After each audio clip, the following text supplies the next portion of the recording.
We've heard a lot about the fact that Democrats have been talking about Elon Musk. And let me give you a news alert. We're not going to stop talking about him. We're going to keep talking about him until he is out of here. Now, if he wants to be elected or appointed and confirmed to something, then so be it. But as of right now, we have somebody that for whatever reason, I don't know if y'all just trying to play in our face because you think we're stupid, or if you literally just cannot see the difference in a George Soros and a Bill Gates. But let me give you a little bit of the difference. Number one, George Soros nor Bill Gates ever somehow decided to turn off the spigot of money that was going through to various organizations and agencies to the extent that it had actually been ordered by law that they should have access to it, to the extent that people are dying. If you could speak directly to Elon Musk, what would you say? Golf. That's it. If you could speak directly to Elon Musk, what would you say? Golf. That's it. Democratic lawmakers have been vocal about their concerns regarding Elon Musk, and they intend to maintain this scrutiny until there's resolution. Representative Crockett has stated they'll continue addressing these issues until proper accountability happens. She questioned whether people genuinely can't differentiate between figures like George Soros, Bill Gates, and Musk, or if there's deliberate mischaracterization. So let me tell you something, Mr. Trump. You gonna learn a few lessons from us. And I'm gonna be the first one. You and your little friend off of Twitter. Y'all about to find out, all right? Now let me be. She highlighted key distinctions, noting that neither Soros nor Gates has interrupted legally mandated funding to organizations and agencies, especially where such disruptions could have life-threatening consequences. When asked what message she would deliver directly to Musk, her response was notably pointed. I do want to be clear, before the Trump administration came in, this committee did exist in the form of the Oversight Committee. Our task is to root out waste, fraud, and abuse. Interestingly enough, our chairwoman, who is so passionate about this today, she missed every single one of those improper payment hearings. Just to be clear, I was there, so I don't want anyone to believe that Democrats just come to work and don't plan to do work. Right now, they have relinquished their constitutional duties over to an unelected bureaucrat, someone who no one went out to vote for. And absolutely, he is occupying the Oval Office, as we saw yesterday. And that is a first for me, to see someone occupying the Oval Office who's never actually been elected to the Oval Office and actually answering more questions than the person that allegedly got elected.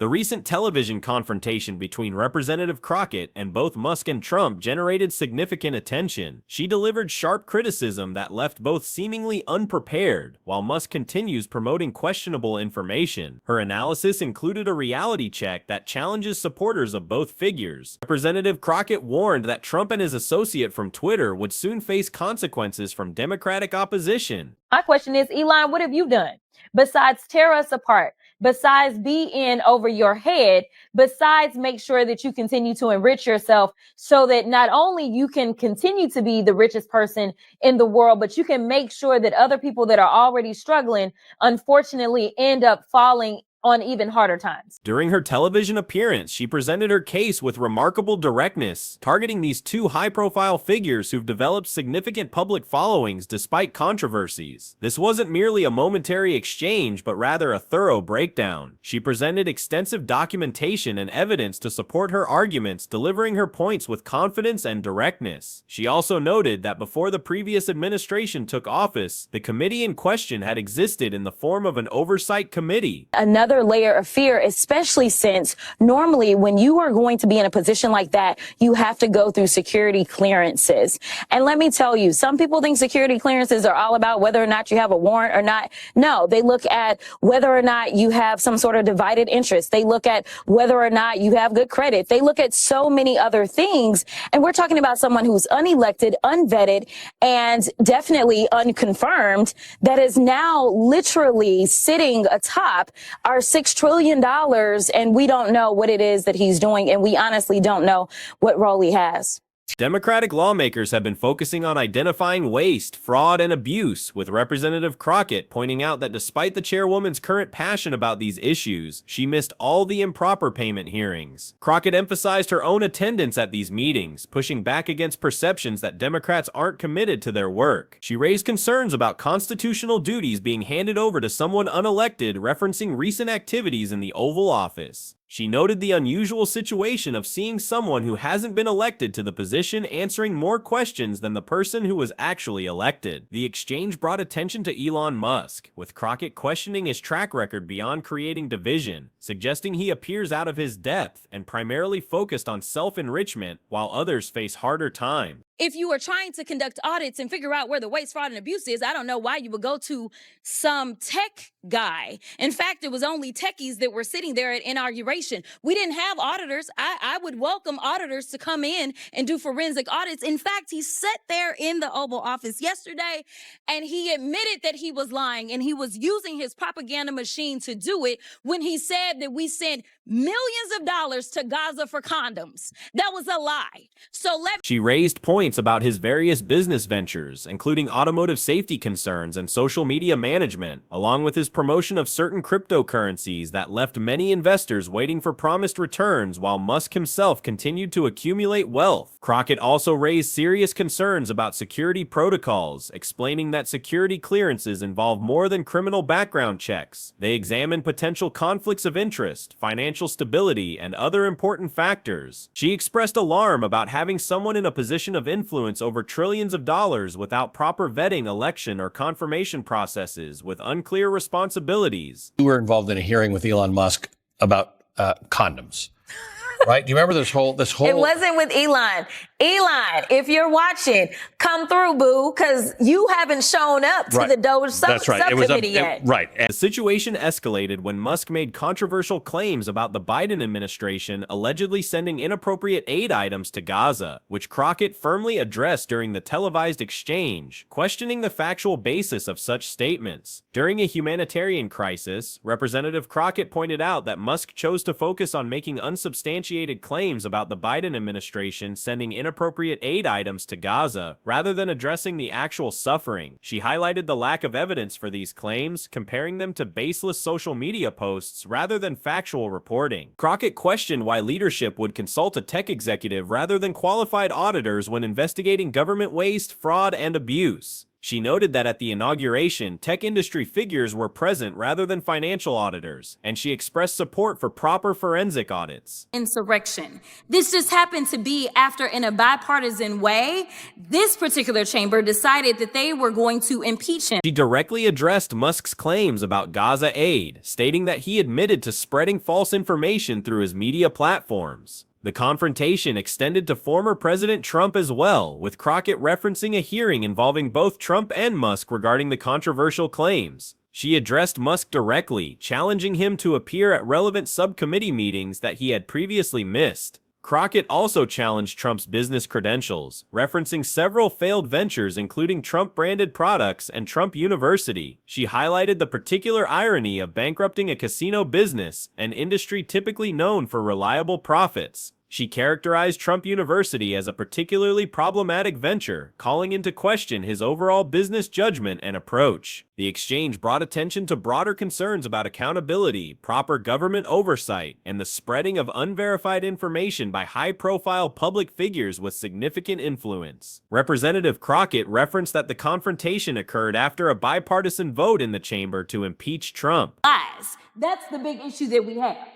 Elon Musk boosted false U.S. aid conspiracy theories to shut down global aid. Now, while he was boosting those lies about U.S. aid, and he was stopping money going for, say, things such as Head Start, somehow the only money that didn't stop was the money to him and his organization. Now, I don't know how you can have him be the watchdog as well as the guy that is literally living off of the government. If we want to talk about government welfare, it looks like Elon Musk, because it's my understanding that just on yesterday, a new contract was approved for approximately $300 million for Elon Musk. So listen, She also mentioned his failed Trump vodka venture as another example of questionable business decisions, suggesting it was of such poor quality that it deserved warning labels. She used these examples to question why people should trust his judgment on more important matters, comparing his business track record to a reality show about failure. Crockett balanced pointed criticism with factual statements addressing Musk's labor practices and approach to unions, characterizing them as contradictory to his public image as a populist figure. She also highlighted what she saw as a disconnect between Trump's promises to forgotten Americans and his delivery on key issues like healthcare reform that he promised years ago. You're also calling on Musk to appear before Congress. Why? What do you want to ask him?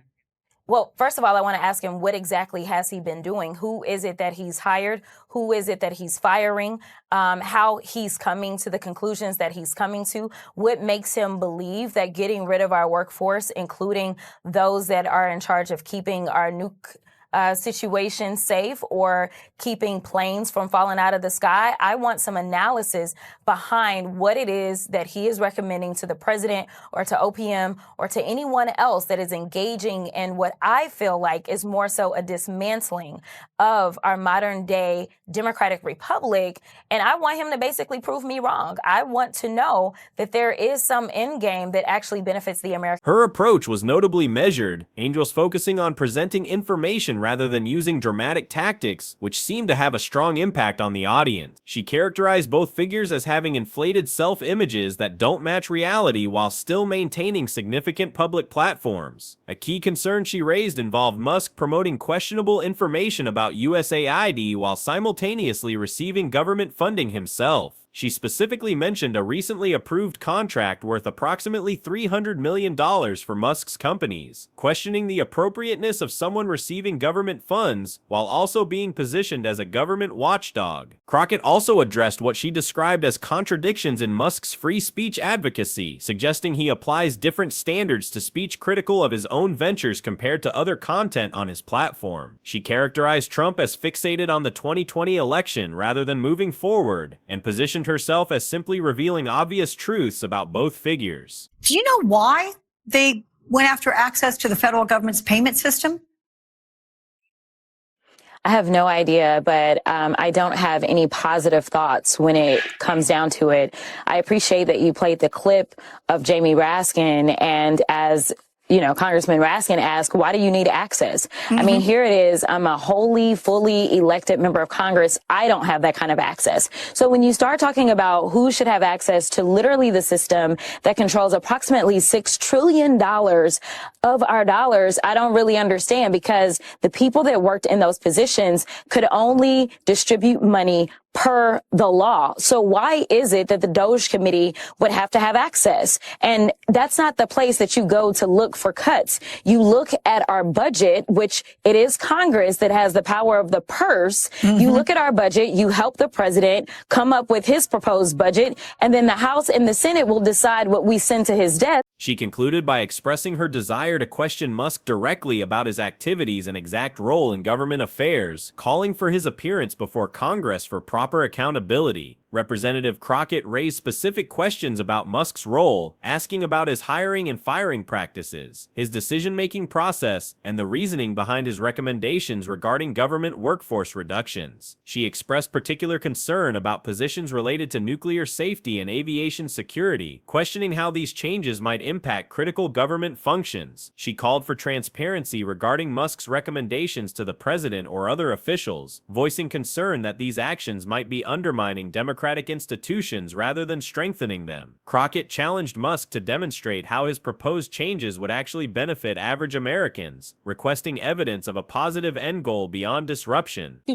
And so I think that we have to understand that we are not dealing with normal people. We are dealing with someone who is proven to be a criminal, proven to be disrespectful to us as Americans. And listen, we have to fight him the exact same way. We have to come back with the same type of. Crockett characterized the situation as a distraction tactic, suggesting that both Musk and Trump create spectacles, whether through space launches or political rallies, that divert attention from consequential actions happening behind the scenes. Her direct approach resonated with the audience, who responded with both laughter and apparent concern at her revelations. She also addressed Musk's involvement with cryptocurrency, particularly Dogecoin, suggesting he transformed what began as an internet joke into a problematic investment vehicle that benefited him while potentially harming ordinary investors. Sure that I keep it short, but I am truly here for very selfish reasons. Starting with on March 29th, it's my birthday. And all I want to see happen on my birthday is for Elon to be taken down. A significant portion of her critique focused on questions about access to federal payment systems. She referenced her colleague Congressman Raskin's inquiries about why outside figures would need access to systems controlling approximately $6 trillion in government funds. She emphasized that as an elected member of Congress, even she doesn't have such access, questioning why it would be granted to unelected individuals. Crockett stressed that budget decisions should follow established processes, with Congress maintaining its constitutional